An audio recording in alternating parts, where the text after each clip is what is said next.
learned about God's judgment of this wealthy and independent city-state, this nation of Tyre. We had seen what God was going to do to them. They were proud and began to think that their immense wealth and influence was of their own making. They had that mindset of, okay, we've done this by ourselves. But they overlooked the fact of how the Lord had placed them in a perfect position to profit from the world's trade. And therefore, because of their arrogance and pride, blinded by their wealth, the Lord said he would judge the nation. They were an enemy of Israel, but their offenses include failing to glorify the Lord for what he had done. So the Lord promised to level the city, remove its prominence, and the merchants of the world would mourn its laws. So as we move into this chapter, we'll see it's a combination of some poetry and some other things, and it is a lamentation. It is a song sung for the dead. And you need to remember that Ezekiel is here, and he is describing this about 15 years before it's actually completed. It consists of some precise imagery of the city and those who lived in it, profited from it. And the details of this chapter are so unique that it's unparalleled in the history of ancient literature. It gives the most detailed and accurate description of any ancient city. And to understand it, does anybody know what Genesis chapter 10 is considered? It's considered the table of nations, where all nations came from, because as we find in chapter 11 that they built the Tower of Babel, and God scattered them out. So all nations spark from Genesis chapter 10. And the first 24 verses, we're going to go through them in a section. It tells us how that Tyre gained its splendor and distinction. And then the final 10 verses are a description of the destruction of this splendor. God says what it's going to do. But it's the details in these descriptions that make this chapter so unique. So we're going to begin in Ezekiel chapter 27, verse number 1. And Ezekiel once again says, the word of the Lord came again unto me, saying, Now thou, son of man, take up a lamentation for Tyrus. And say unto Tyrus, O thou that art situate at the entry of the sea, which art a merchant of the people for many isles, thus saith the Lord God, O Tyrus, thou hast said, I am of perfect beauty. Thy borders are in the midst of the seas, thy builders have perfected thy beauty. They have made all thy shipboards of fir trees of cedar. They have taken cedars from Lebanon to make mast for thee. Of the oaks of Bashan have they made thine oars. The company of Asherites have made thy benches of ivory, brought out of the isles of Chittim. Fine linen with broidered work from Egypt was that which thou spreadest forth to be thy sail. Blue and purple from the isles of Elishah was that which covered thee. The inhabitants of Zidon and Arvad are thy mariners. Thy wise men, O Tyrus, that were in thee, were thy pilots.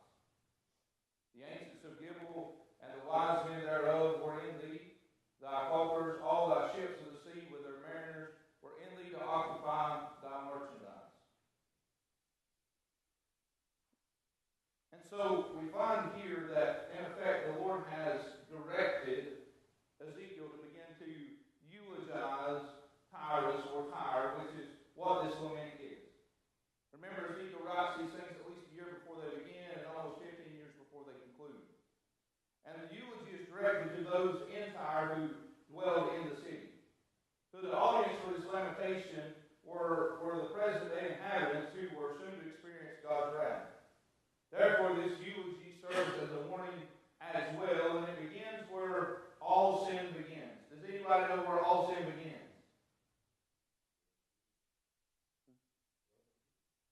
Well, it started for man in the Garden of Eden. But what brought it about? One five-letter word that nobody ever wants to address, called pride. Even Satan's sin was due to pride. And we'll get into that in a couple of weeks. So just hang on to that. But it starts where all sin begins, with pride. The city was prideful of its accomplishments. It had said to itself that it was perfect and beautiful. Those high walls descended into the sea gave great confidence. And it said its builders made it beautiful.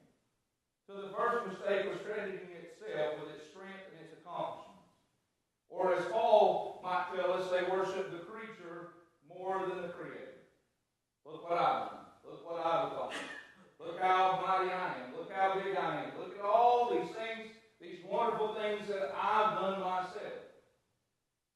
They had pride in themselves and gave God no credit whatsoever. Their builders were their gods, and their security was their walls. And in verse 4, the Lord begins to describe the city as if it were a ship on the high seas.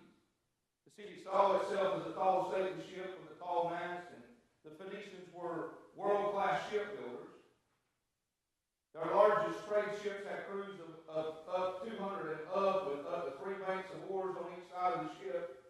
The ships were made from the best material we see here, fur from Sinur. The side of the ship would use cedar from Lebanon, some of the best wood in the world. Oaks of Bashan served as oars. Ivory from Cyprus for decking. Their sails were finely embroidered linen from Egypt, which was so extravagant it had become the mark of the realm. They had the best of the best.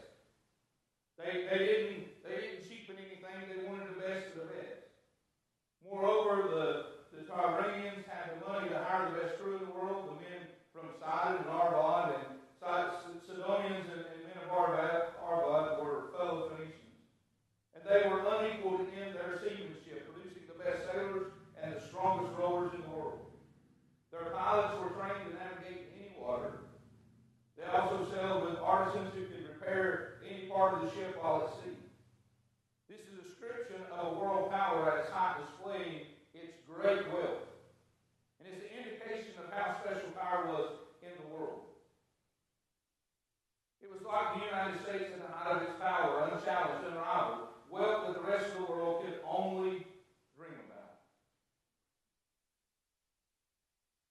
Maybe for a better example today would be the Arab oil countries of business or trade centers like Singapore and Hong Kong, things like that. Regardless of our example, it's the same prideful arrogance. Rolls back to, look what I've done. The wealth of Tyre deceived its residents into thinking that they were the cause of their own success. They explained their circumstances as the natural result of their superior nature. Because when people go to thinking that I've done it all myself, then they go to thinking that, hey, I'm better than everybody else, right? That's the mindset that I've done it all on my own, and I'm better than all the rest of these, and that's the way it was. But from God's point of view, this was offensive because it amounted to taking credit for God's goodness and God's mercy. You see, when we do those things, when people do those things, they leave what God has done for them out. The city of Tyre, the nation of Tyre, had not realized all that God had done for them. The Tyranians were merely the beneficiaries of the life God decided to give them in His plan for history. Much like we benefit from being placed in this country at this time of history, they had their time and place. Had you and I been born under different circumstances, even with the same intellect, we would not have achieved the same thing. So all we have is a testimony to the Lord. Paul said, I am what I am by the grace of God. Folks, we've only made it this far because of what God's done in our life. And so, this is the one thing that they are missing out. To make this point, the Lord begins to remind Tyre of how their success is connected with all the other people of earth. Immediately, those connections draw us back to that table of nations.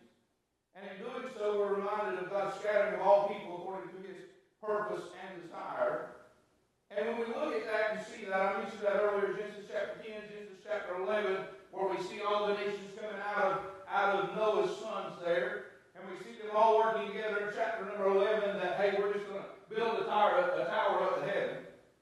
We're going to get to heaven our own way. Once again, pride got in the way. We're not going to wait on the Lord. We're not going to wait on God's doings. We're going to do it ourselves. God looks down and God confuses our languages and begins to scatter them out. And in doing so, we see now that this negates Tyre's pride and what they've taken in their place. And so we're going to look at these just a little bit briefly as we continue through this chapter. We pick up in verse number 10. And it says, they of Persia and of Lud, and of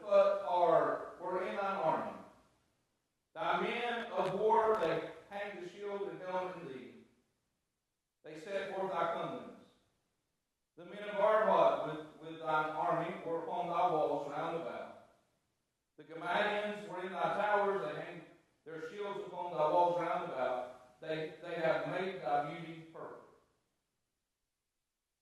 The nation of Tyre didn't keep a standing army, and soldiers weren't included in the city's elite power.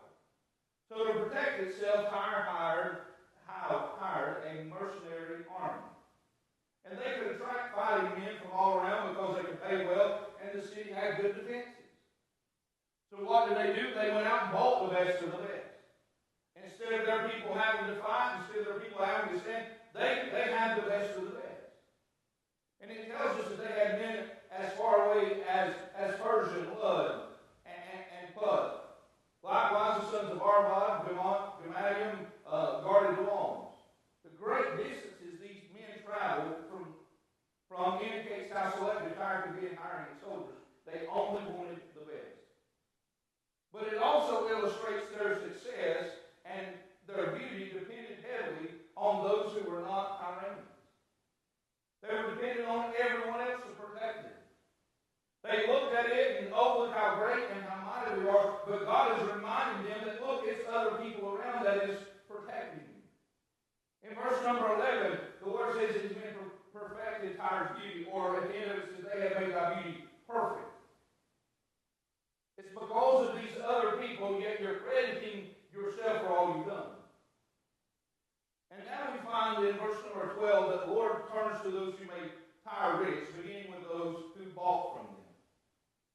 So in verse number 12 we find, Tarshish was thy merchant by reason of the multitude of all kinds of riches, with silver, iron, tin, and lead they traded in thy fairs.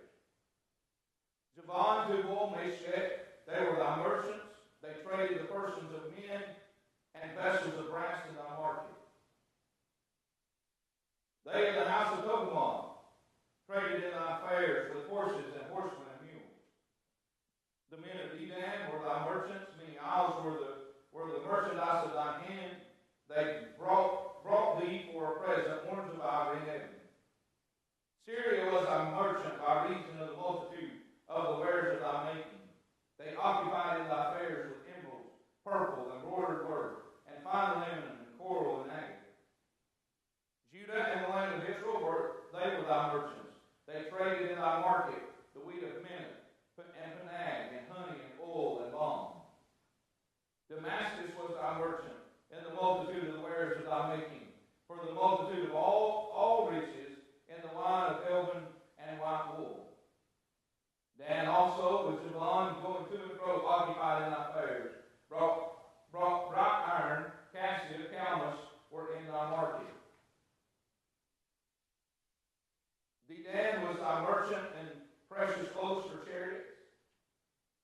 Arabia and all the princes of Kedar, they occupied with thee in the lambs and rams and goats. In these were they thy merchants. The merchants of Sheba and Ramah, they were thy merchants. They occupied thy fairs with chief of all spices and with all precious stones and gold. Haran and Cana and Eden, the merchants of Sheba, Ashur, and Shilmad were thy merchants. These were thy merchants in all sorts of things, in blue clothes and embroidered work, and in the chest of rich apparel, bound with cords and made of cedar, among thy merchandise. All these various groups of people traded with Tyre. And the list reminds us of how spread out, how people were spread out after God confused the language. You could look at Tarshish, which some believe refer to what we know as modern-day Spain, which paid for Tyre's goods with silver and other metals. Javan, which is Greece, Tubal, Meshech, both eastern Turkey, bought from Tyre with human slaves and bronze. His wealth was tangible and durable, therefore it increased the wealth of the city overall for centuries. The people of Togarmah, which is modern-day Armenia, paid with mules and donkeys that included war horses, which were larger breeds trained for battle. The reference to Dedan in verse 15 could be translated as robes that these people paid with ivory and ebony. Aram and Syria, they used precious stones to buy goods. Judah traded with crops and valuable food products. Damascus used wine as currency along with wood.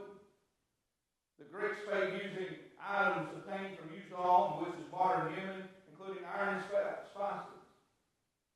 And once again began traded in leather, while Arabia paid in livestock. Sheba and Ramah, also in Arabia, brought a variety of valuable items, including gold. Even beyond these, Tyre traded with regions like Mesopotamia, Iran, Assyria, and beyond. Carpets, garments, raw materials, every imaginable consumer good flooded into the city. And all of these descriptions only serve to remind the people of the great luxury they had by means of the rest of the world. So who made this city beautiful? Could Tyre be Tyre without all of those other people?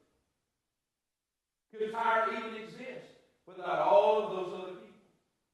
And who placed those people in their respective locations and defined their borders, including Tyre itself? You see, who placed all those people there? Well, preacher, they just sort of moved as they were, caravans here, there, and yonder. Ladies and gentlemen, do you believe that God placed them in their specific place for a specific reason and a specific time? They're there because God put them there. There is no coincidence. There is no by chance or circumstance.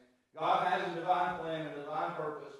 And whether you realize it or not, we operate according to that. We were reminded this, Luke writes this. Apparently I didn't put these in there. I apologize. Luke writes this in the book of Acts chapter 17 and verse 26. And hath made of one blood all nations of men for to dwell on the face of the earth, and hath determined the times before appointed and the bounds of their habitation, that they should seek the Lord, if haply they might feel after him, and find him, though he be not far from every one of us. The Lord made every nation determine both place and time of each person's habitation. He did so in the expectation that each would seek for God, in recognition that an omnipotent hand was responsible for these outcomes.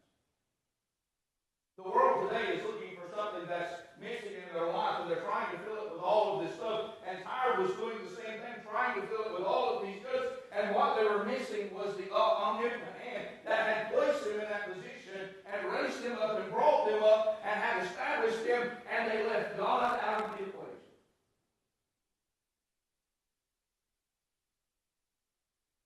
Tyre took its blessing for granted and even credited itself. And in doing so, they conveniently overlooked the obvious dependence that Tyre had on the rest of the world. That dependence argued against their view of themselves as inherently beautiful and powerful. In reality, they were merely the product of a merciful God who had appointed them to this end. And at the same time, they were dependent on the rest of the world to support their lifestyle. So therefore, when that illusion came crashing down, they were without hope or strength.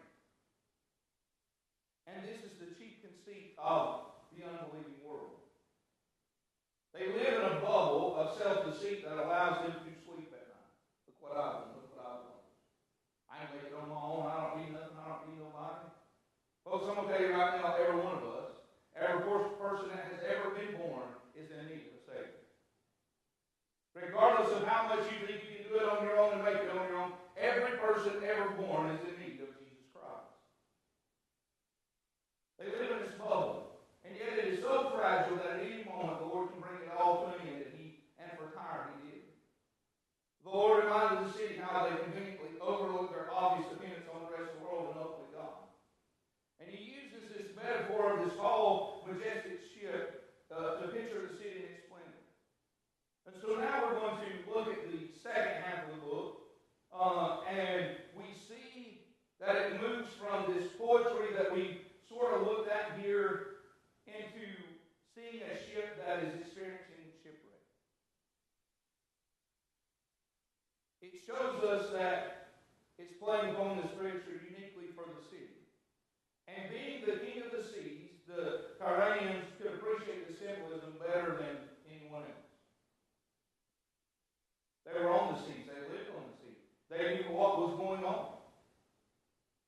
so now we begin to pick up in verse number 25, and it says, the ships of Tarshish did sing of thee in thy market, and thou wast replenished and made very glorious in the midst of the sea. Thy rowers have brought thee into great waters, the east wind hath broken thee in the midst of the seas. Thy riches and thy fares, thy merchandise, thy mariners, thy pilots, thy caulkers, and the occupiers of thy merchandise, and all thy men of war that are in thee, and in all thy company which is in the midst of thee, shall fall into the midst of the sea in the day of thy ruin. The suburbs shall shake at the sound of the cry of thy pilots, and all that handle the oar, the mariners, and all the pilots of the sea shall come down from their ships. They shall stand upon the land, and shall cause their voice to be heard against thee, and shall cry bitterly, and shall cast up dust upon their heads. They shall wallow themselves in the ashes. And they shall make themselves utterly bald for thee, and gird them with sackcloth, and they shall weep for thee with bitterness of heart and bitter wailing. And in their wailing they shall take up a lamentation for thee, and lament over thee, saying, what city is like Tyrus, like the destroyed in the midst of the sea? When thy wares went forth out of the seas, thou filledst many people. Thou didst enrich the kings of earth with the multitude of thy riches and of thy merchandise. In the time when thou shalt be broken by the seas and the depths of the waters of thy merchandise, and all thy company in the midst of thee shall fall. All the inhabitants of the isles shall be astonished at thee, and their kings shall be sore afraid, and they shall be troubled in their countenance. The merchants among the people shall hiss at thee. Thou shalt be a terror, and never shall flee anymore. We see once again this ship sailing on the open sea, and it represents the fate of this city. This ship entered open waters, which is the most dangerous part of the sea journey for any ship. And at that moment, a gale blows from the east and breaks the ship. The east in the Bible is often a picture of sin or evil, and in this case, it is also the direction from which the Babylonians arrived to conquer the city. They come, and as we talked about a couple of weeks ago, Nebuchadnezzar comes, and he's not able to get the island part of Tyre. He attacks the old part, which is still on the mainland, and he begins to attack it there.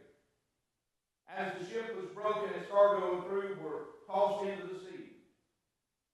And we see that all the fine things that were cataloged in the prior section falling into the deep. Remember, the sea is a picture in the Old Testament of the abyss, or a place of judgment in the center of the earth. So the scene is picturing what we learned in earlier chapters when the Lord promised to bring those in the city into Hades. Secondly, as the Lord promised, the destruction of the city would lead the world of merchants to cry and despair as their livelihood is gone. And he says that their lands will shake with their cries, that the people of land will be shaken with their cries. The sailors who depended on the trade stand at the seashore in amazement and in awe and in disappointment of the destruction of this great city. Many will weep bitterly. This is what the world of commerce did when the Lord brought down Tyre. They began to just fall apart. And these laments are similar to what will happen when the Babylon of tribulation is destroyed by God. The world will have trouble grasping that something so great could be destroyed. They can't begin to wrap this around their head and around their minds that something so big could be destroyed.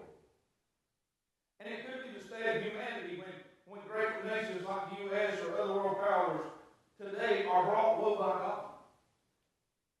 Folks, I'll never forget, we mentioned this a few weeks ago, I think. I'll never forget where I was at when 9/11 happened in our country. When the attack happened on our country. I talked to many older people that never forget where they were at when Kennedy was assassinated or when Pearl Harbor was attacked on December 7, 1941. They remember those days vividly. Preacher, why are you telling us that? Because it's those tragic moments that stick out in our mind that should remind us of the God that we serve, and we are grateful for His mercy, His protection, His grace. And we should never, ever take that for granted. The Bible promises that the world will be reshaped in a dramatic fashion in preparation for the rise of the Antichrist during tribulation. And then the Lord gives us a lament of those who mourn for Tyre, beginning with a question. And He says, who is like Tyre? He said, what city is like Tyre? In verse 32. Their historic strength and resistance to invasion made it the envy of the world. Therefore, its fall was stunning. People were just in utter amazement. So the lamentation is a mixture of amazement and horror. And his lament recounts the fall of the ship, which tells us that the people of earth were retelling the fall of Tyre for years after. It was the news that no one could stop talking about. And this is a good example, folks, of how that the Lord brings Himself glory even among the ungodly. His works are so stunning and awe-inspiring that it causes the world to testify to God's greatness without even knowing who they credit. How did it fall? How was this possible? How did this even take place? Finally, the fall of this great city will cause the kings of the world to become horribly afraid. Their world has been wrong. But I want to say this tonight, that when your hope for the future doesn't come from knowing the Lord's promises, you only have the world as your foundation. Preacher, what do you mean? The Bible teaches me that when I became a child of God, that Christ is my rock, Christ is my foundation. That even though this world system may fall down around us today, tomorrow, next week, next year, 10 years from now, if the Lord tarries His coming, my foundation is sure because His name is Jesus, and I'm not worried about what the world's doing. You see, and for them, the world is, for the world and for Tyre, they thought they were a sure bet. So if you wanted to rest your confidence for the future on something you felt couldn't be shaken, you bet on Tyre remaining strong. You threw your lot in with Tyre so that your business depended on Tyre's prosperity, and your security depended on Tyre's mercenary armies, and your trading partners depended on the access to Tyre's ship. Nothing in the world was more dependable, or so the world thought. So when the city fell, it rocked the world, leading kings to be troubled. Because if Tyre could be taken, who could be saved? If Tyre wasn't dependable, what was? And that's why the Word of God says this. And I got a little bit ahead of myself here. In Isaiah 28, verse 16, therefore thus saith the Lord God, behold, I lay in Zion for a foundation, a stone, a tried stone, a precious corner, a sure foundation. He that believeth shall not make haste. I believe Paul tells us that the foundation of God stands sure, that it is solid. So the Lord pronounced judgment on the city, and it came to pass shortly after Ezekiel revealed it. Babylon destroyed the city immediately after conquering Jerusalem for the third time. Later, when the city is conquered by the Greeks, they penetrate the walls, the city is taken and ransacked for the first time. And eventually the city ceases to be a place of importance.